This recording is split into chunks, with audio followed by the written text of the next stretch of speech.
Shalom, salam sejahtera, salam kasih dalam Tuhan Yesus Kristus. Bersama dengan saya, Pendeta Jubertina Putih Halat, akan membawa kita dalam perenungan firman Tuhan sesuai dengan Almanak Gereja Kalimantan Evangelis 1 Timotius pasal 3 ayat 1 sampai ayat yang ke-13. Tapi sebelum kita membaca firman Tuhan, mari kita berdoa.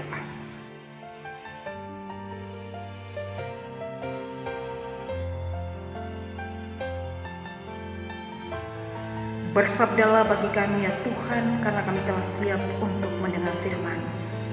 Dan berikanlah bagi kami kekuatan sehingga kami mampu melakukan perkataan-Mu. Dan pujilah Engkau Kristus Yesus yang adalah firman itu sendiri. Amin. 1 Timotius pasal 3 ayat 1 sampai ayatnya yang ke-13 yang berbunyi demikian.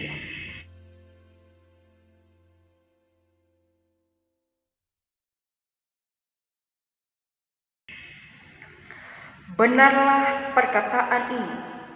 Orang yang menghendaki jabatan penilik jemaat menginginkan pekerjaan yang indah. Karena itu penilik jemaat haruslah seorang yang tak bercacat, suami dari satu istri, dapat menahan diri, bijaksana, sopan, suka memberi tumpangan, cakap mengajak orang, bukan peminum, bukan pemarah, melainkan peramah, pendamai, bukan hamba uang. Seorang kepala keluarga yang baik, disegani dan dihormati oleh anak-anaknya. Jika seorang tidak tahu mengepalai keluarganya sendiri, bagaimanakah ia dapat mengurus jemaat Allah? Janganlah ia seorang yang baru bertobat, agar jangan ia menjadi sombong dan kena hukuman iblis. Hendaklah ia juga mempunyai nama baik di luar jemaat, agar jangan ia digugat orang dan jatuh ke dalam jerat iblis. Demikian juga diaken-diaken haruslah orang terhormat, jangan bercabang lidah, jangan penggema anggur, jangan serakah, melainkan orang yang memelihara rahasia iman dalam hati nurani yang suci. Mereka juga harus diuji dahulu, baru ditetapkan dalam pelayanan itu setelah nyata mereka tak bercacat. Demikian pula istri-istri hendaklah orang terhormat, jangan pemfitnah, hendaklah dapat menahan diri dan dapat dipercayai dalam segala hal. Diaken haruslah suami dari satu istri dan mengurus anak-anaknya dan keluarganya dengan baik. Karena mereka yang melayani dengan baik beroleh kedudukan yang baik, sehingga dalam iman kepada Kristus Yesus mereka dapat bersaksi dengan leluasa. Demikianlah firman Tuhan. Saya memberikan tema bagi kita adalah teladan pemimpin rohani. Saudara-saudaraku yang terkasih di dalam Tuhan Yesus Kristus, menjadi seorang pemimpin kelihatannya itu mudah. Tetapi bertanggung jawab atas orang-orang yang dipimpinnya bukanlah satu hal yang gampang. Sebab seorang pemimpin merupakan figur yang dapat diteladani oleh banyak orang, apalagi yang berkaitan dengan pelayanan kepada Kristus.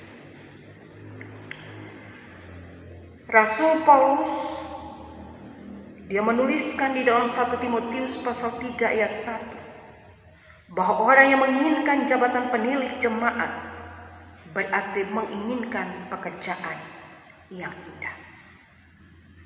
Dia mengatakan hal demikian karena dia melihat bahwa pada zaman itu orang-orang lebih cenderung untuk memikirkan hal-hal jasmani.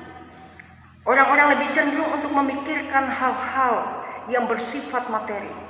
Dan bagi mereka, pekerjaan penilik gereja, penilik jemaat adalah sesuatu yang tidak menguntungkan. Pekerjaan penilik jemaat adalah pekerjaan yang kelas rendah. Pekerjaan penilik gereja adalah pekerjaan yang tidak indah dan tidak menarik. Sehingga Rasul Paulus melawan pendapat itu dan menyatakan bahwa menjadi pelayan Tuhan adalah pekerjaan yang indah, dan bahkan ia menetapkan syarat-syarat bagi siapa saja yang ingin menjadi penilik jemaat dan juga ingin menjadi diaken.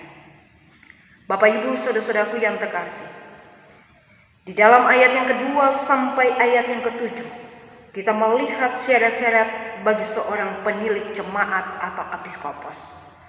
Seorang penilik jemaat atau episkopos, ya, dia harus memiliki karakter yang baik dalam kehidupan pribadi, dalam kehidupan keluarga, maupun di tengah-tengah kehidupan sosial masyarakat.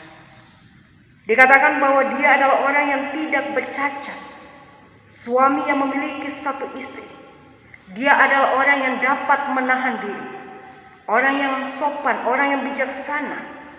Dia adalah orang yang memiliki kasih sehingga suka memberi tumpangan kepada orang lain.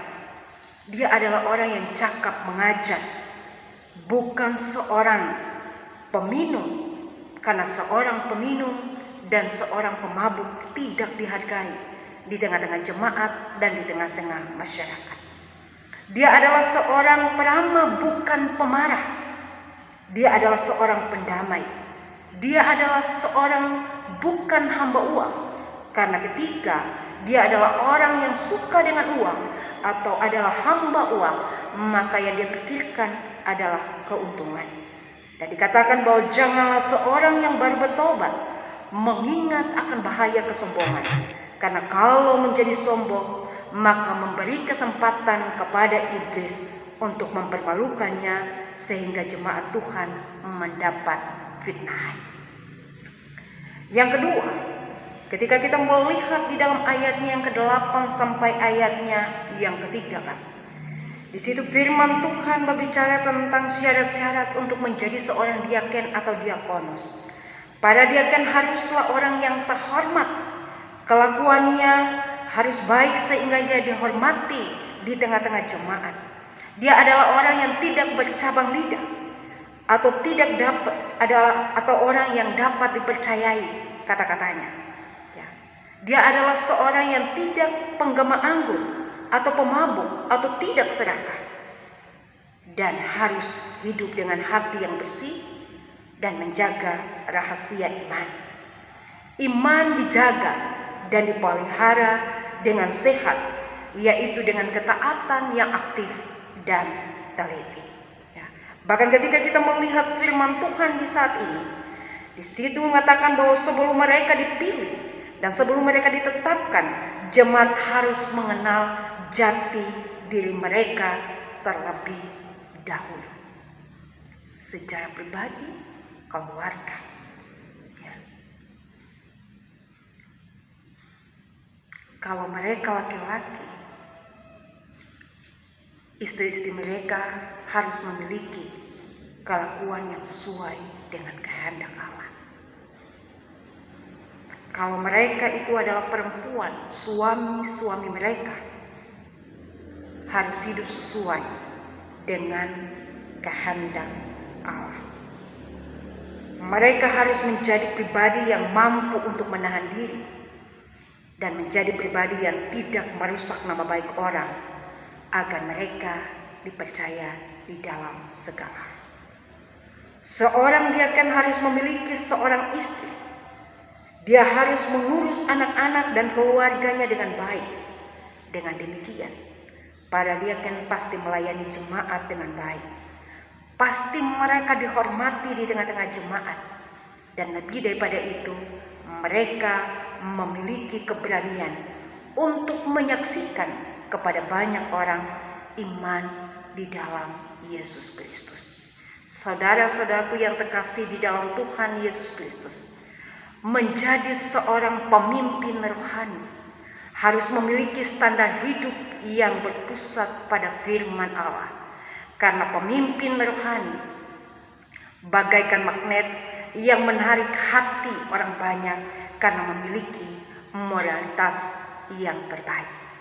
Seorang pemimpin rohani terus menghidupi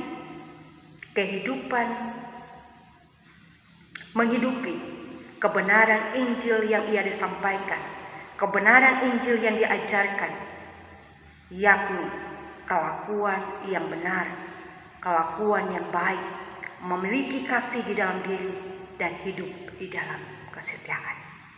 Firman Tuhan di dalam 1 Timotius pasal 3 ayat 1 sampai ayat 13 memberikan kesimpulan bagi kita semua bahwa mutu seorang pemimpin rohani dapat dilihat dari perilaku dan gaya hidupnya dari hari lepas hari. Kita berdoa.